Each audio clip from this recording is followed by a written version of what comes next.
میرے دادا بھی ہیں، میرے ابا بھی ہیں، میرے لیے قابل احترام بھی ہیں. سیاست میں یہاں کوئی کرنے نہیں آئی.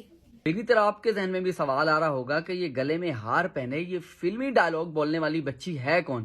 جی تھوڑا سا صبر رکھیں، آپ کو بتاتے ہیں یہ کون ہے. ٹھیک ہے، یہ جتنے بھی ترقیاتی کام ہیں، کھمبے، بجلی، سڑکیں، میرے دادا ہی بنا کے گئے تھے.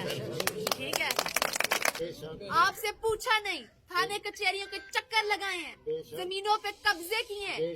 آپ کو ایسے بے یارو مددگار لاوارث سمجھ لیے. یہاں لوگ آ کے بڑی میرے سے پہلے پچھلے 5 سال میں سیاسی سپیچ کر کے گئے ہیں. فقط صرف الفاظ کی سپیچ ہی کر کے گئے ہیں، کام کچھ نہیں کر گئے. جی بالکل، یہ جو باجی گفتگو کر رہی ہیں، جو عوام کو کہہ رہی ہیں کہ آپ میرے دادا بھی ہیں، آپ میرے ابو بھی ہیں، آپ میرے سرمایہ بھی ہیں، آپ سب کچھ ہیں، بڑے فلمی ڈائلوگ آپ لوگوں نے ان کے جو ہے وہ ملاحظہ فرمائے ہیں.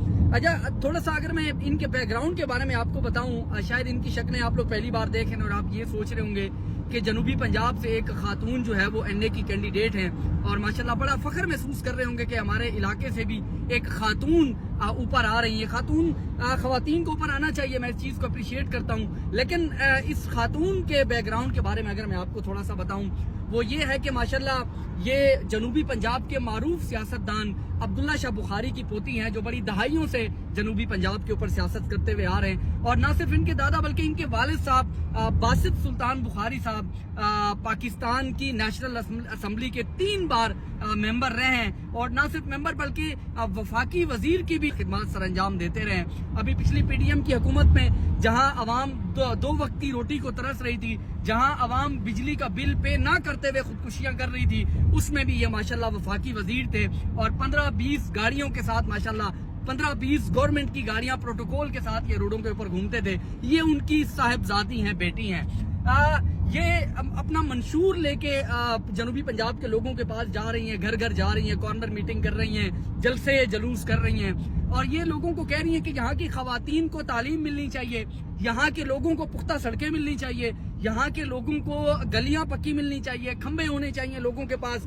اس باجی سے بندہ سوال کرے کہ باجی آپ کے والد صاحب 3 بار ممبر آف نیشنل اسمبلی رہے ہیں اور کئی بار وفاقی وزیر رہے ہیں، تو تب یہ ان کو خیال کیوں نہیں آیا کہ اس علاقے کی عوام کو اور اس علاقے کی ماؤں بہنوں کو تعلیم دی جائے اور ان کو اچھے اسکول دیے جائیں. میرا جس علاقے سے تعلق ہے، چونکہ میں خود اس علاقے سے بلانگ کرتا ہوں، میرے علاقے کے اندر کالج تو دور کی بات، میٹرک تک سکول نہیں ہے بچوں کے لیے جہاں ہمارے بچے پڑھ سکیں. یہ ہماری بہن ماشاءاللہ اعلیٰ تعلیم یافتہ ہیں، پاکستان کے سب سے ٹاپ کی یونیورسٹی لمز سے ماشاءاللہ یہ جو ہے وہ گریجویٹ ہیں، اور اس کے بعد یہ لنڈن کی ایک یونیورسٹی سے پولیٹیکل سائنس کی ڈگری انہوں نے کی ہوئی ہے، اور اس کے بعد آ کے ہمارے اوپر یہ این اے کی کینڈیڈیٹ ہیں. ان کی بہن بھی اور ان کے والد صاحب بھی، ان کے چچا بھی، سب یہ جو ہے ممبر آف نیشنل اسمبلی دوبارہ ایک بار بننے جا رہے ہیں. میری آپ لوگوں سے، دیکھنے والوں سے اور یہاں کا جو ووٹر ہے اس سے میرا سوال ہے کہ بھائی یہ ماروثی سیاست سے اب ہمیں نکلنا کیا ہوگا. لوگوں کو اس بات سمجھ آ گئی اور لوگ اس ماروثی سیاست کو، جہاں دادے کے بعد پھر جو ہے وہ بیٹا، اس کے بعد پھر پوتے پوتیاں سارے یہ حکومت کرتے ہوئے آ رہے ہیں. آپ جس خاندان کو دیکھ لیں بالکل ایز اٹ از ایسا ہوتا ہے کہ وہ اپنی نسل در نسل ان کی سیاست میں چلتی آ رہی ہوتی ہے. کسی عام لوکل بندے کو جو ہے وہ اس چیز میں پارٹیسپیٹ کرنے نہیں دیا جاتا. اور پارٹیسپیٹ تو کیا، یہ کس طرح سے ان لوگوں کو تعلیم پرووائڈ کریں گے؟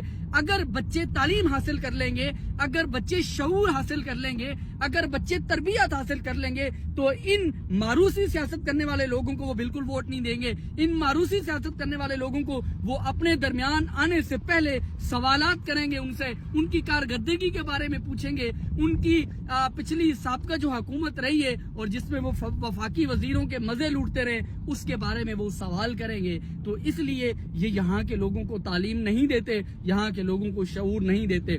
لیکن اس الیکشن کے اندر 2024 کے اندر خدا را آپ بھی اپنے مستقبل کے لیے سوچیں، اپنے بچوں کے مستقبل کے لیے سوچیں اور اس ماروثی سیاست سے جان چھڑائیں. پاکستان زندہ باد.